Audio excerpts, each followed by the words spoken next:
words!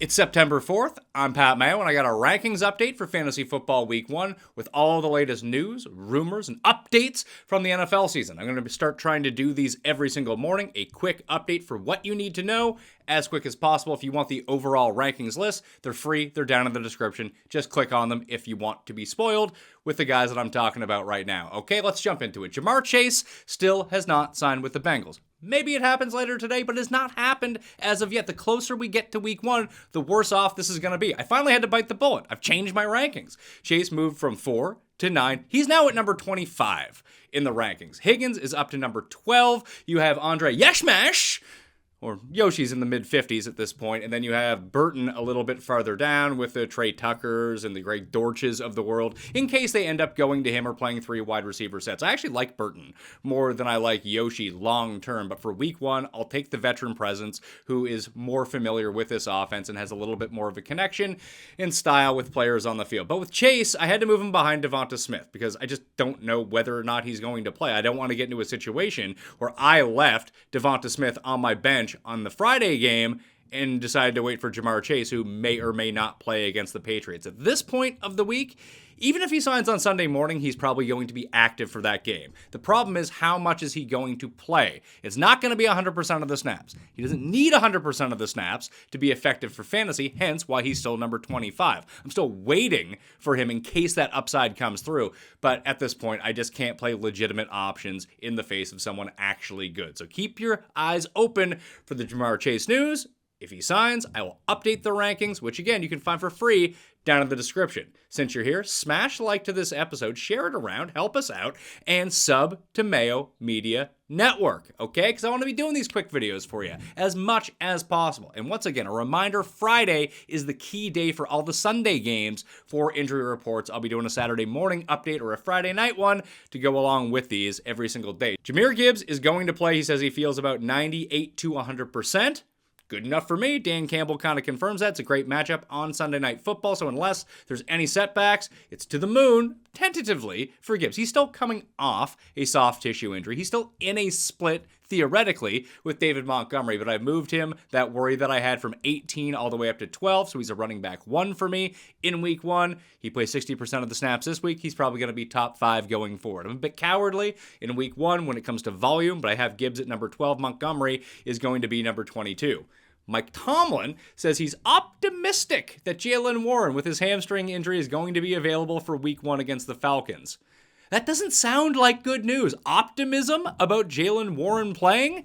Yeah, that guy's probably not going to play. And if he does, it's probably not going to be a whole lot. I bumped up Najee from where he was earlier on. Najee's up to 25 in the week 1 rankings. Warren is down to 39 for week 1. And don't forget the revenge factor with Arthur Smith and Cordero Patterson, who might soak up some of those Jaylen Warren touches if he is not truly 100%. I don't want to gimped up Jaylen Warren in my starting lineup week 1 for fantasy football. Neither do you. All right, Najee, yeah, he's a plotter, but he's going to get the volume. He's a great high-end flex, a mediocre running back 2 in week 1. Reminder to everyone as well, sign up for Underdog Fantasy right now. Code Mayo will get you a deposit bonus of $1,000. And if you hit the description right now, there is a free link to sign up for the Pat Mayo Experience season-long Underdog Pick'em Pool. It's your regular Underdog Pick'em plays, but I got an extra $25,000 in cash to give to you good people. It's guaranteed money. It's down there. It takes 10 seconds to sign up. All you need is an Underdog account. You can make your minimum of the 180 picks over the course of the season for around $20 if you wanted to. So go deposit $20 with code Mayo, get the bonus 10 that comes with it, and you're good for the season, and you're in the running to get your hands on some of that $25,000 of guaranteed money that's down there, all right? Help support the show by going to do that right now. It's nothing for you guys to do it, all right? CMC returned to practice, or is expected, to return to practice today. We'll see how that goes. If he comes back, then he's going to be good to go for Monday Night Football. For him, Saturday is the key day that we'll see. Trent Williams signed his extension. Fantastic news for the entire San Francisco offense. You get CMC back, Ayuk signs, and now Trent Williams is back. I don't know if Trent Williams is in the condition to play for week 1. Practice is going to tell us that over the next few days. He's back at the facility. We'll see if he's out there. If he practices on Saturday, he is going to play on Monday Night Football against the Jets, which is a big boost for everyone in the San Francisco offense. But that's one thing to monitor right now. Beat reporters are saying that James Conner is officially a bell cow, at least for week 1 against the Bills in Arizona.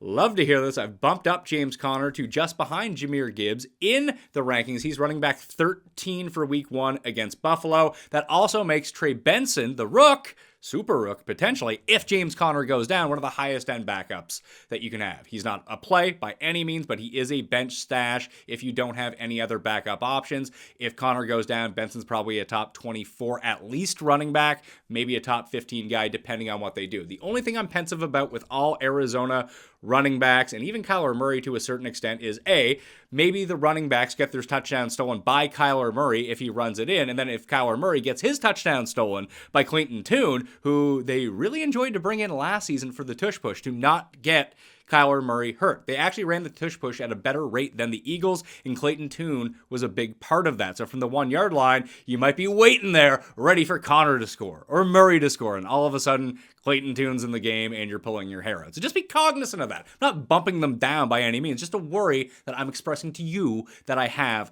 right now. Joe Mixon missed the preseason due to a quadriceps injury. That has just been revealed.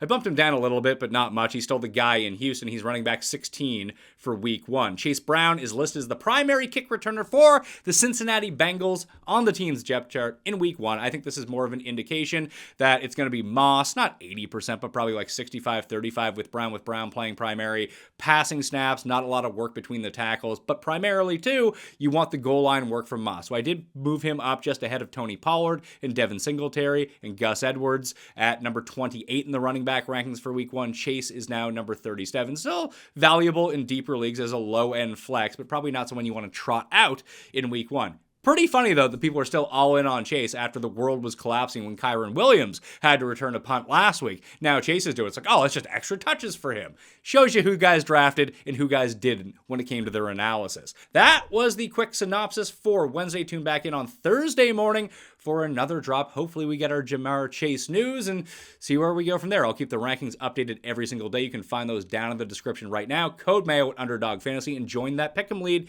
Takes 10 seconds to join. You just need an Underdog handle. So go sign up, join the league. You can take advantage of the bonuses. There's a Travis Kelce's free square for Thursday Night Football, and I have some plays in the free newsletter where the rankings are right now, so go sub to that as well. Thank you all for watching. I'm Pat Mayo. I'll see you next time. Mayo Experience!